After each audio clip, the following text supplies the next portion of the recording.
बच्चों, क्लास में आप लोगों का स्वागत है। आज हम लोग पढ़ेंगे चैप्टर 1 के दूरी और विस्थापन में अंतर क्या है।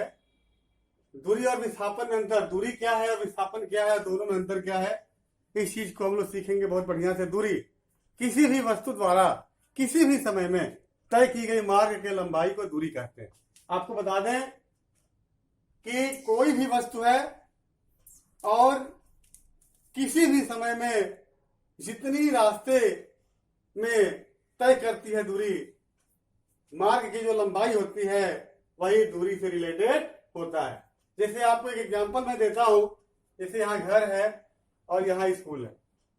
घर से स्कूल की जो दूरी है आप देख ही रहे हैं, लेकिन रास्ता क्या है, ऐसे टेढ़े मेढ़े जा रहा है।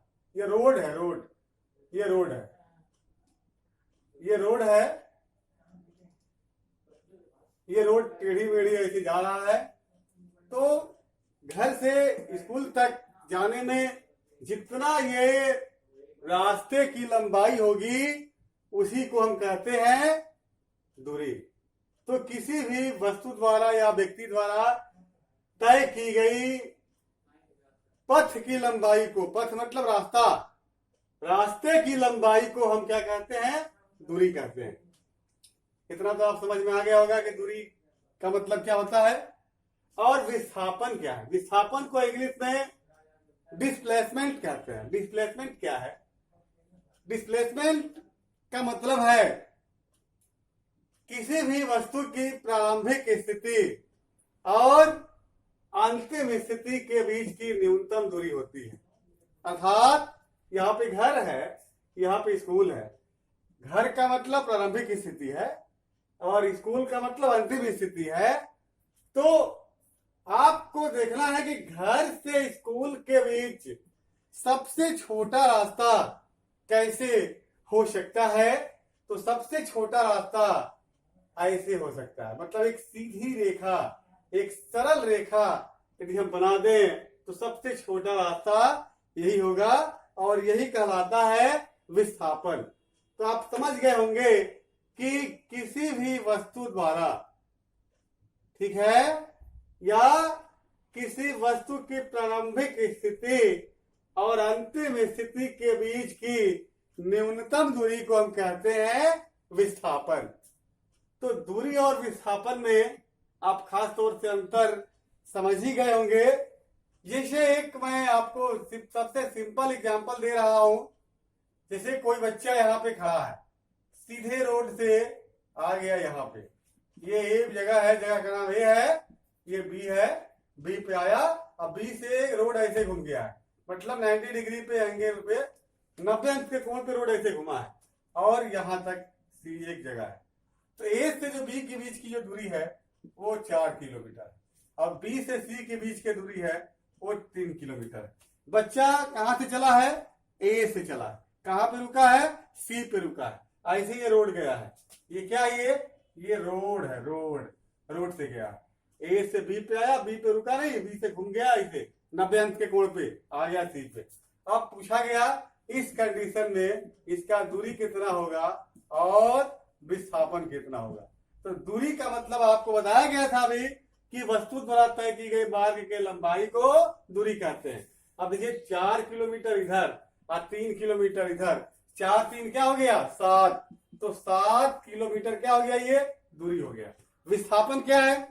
तो विस्थापन से बताया गया था कि प्रारंभिक स्थिति और अंतिम स्थिति के बीच न्यूनतम दूरी।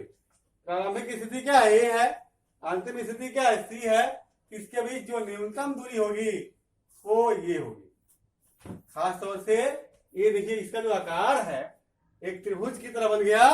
और आपको पता है कि त्रिभुज में आप लोग पढ़े होंगे कि समकोण त्रिभुज में एक पाइथागोरस प्रमेय होता है। तो ये जो रास्ते की जो लंबाई देख रहे हैं ये कर्ण को प्रदर्शित करेगा, कर्ण।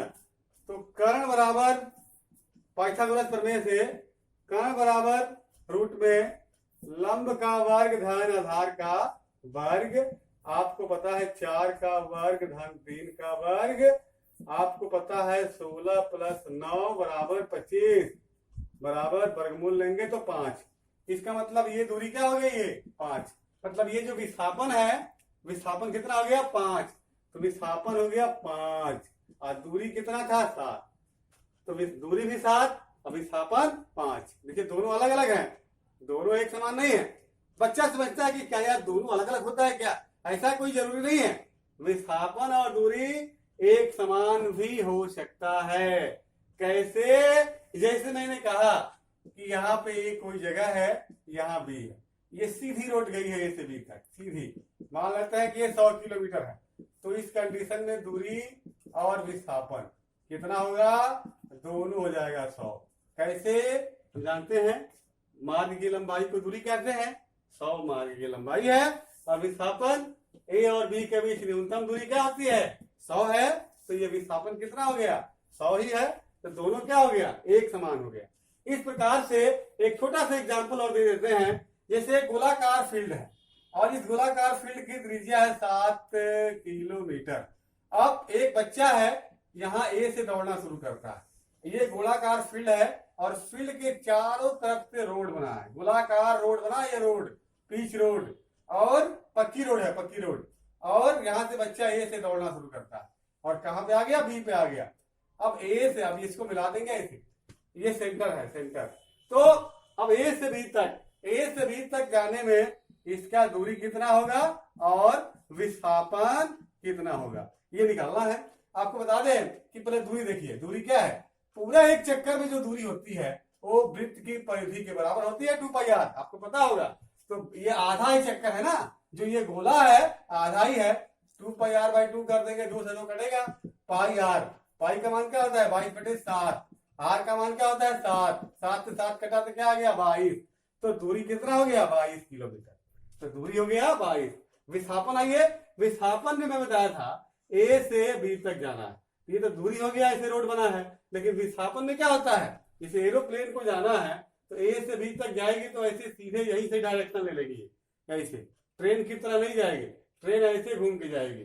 ट्रेन जो होती है वो दूरी तय करती है, लेकिन एरोप्लेन क्या करती है? विस्थापन तय करती है। तो ए से बी तक जाने के लिए अब यहाँ पे इधर 7 हो गया त्रिज्या, ये त्रिज्या 7, 7 7 14, ये 14 किलोमीटर क्या हो गया? विस्थापन हो गया। तो आपने क्या देखा? दूरी हो गया 22 और विस्थापन हो गया 14। इस प्रकार से आप समझ ही गए होंगे कि दूरी और विस्थापन में क्या अंतर है। एरोप्लेन हमेशा विस्थापन तय करती है। जैसे एरोप्लेन को यहाँ से मुंबई जाना है, डायरेक्ट यहीं से मुंबई की डायरेक्शन ले लेगी, डायरेक्ट एक ही सीध में, सरल रेखा में, सीधी रेखा में, और मुंबई पहुंच जाएगी। लेकिन ट्रेन को जाना है तो ट्रेन का जो रूट होता है वो सीधा नहीं होता है, वो टेढ़े मेढ़े घूम घाम करके जाएगी। बाकी जो है अगले वीडियो कल।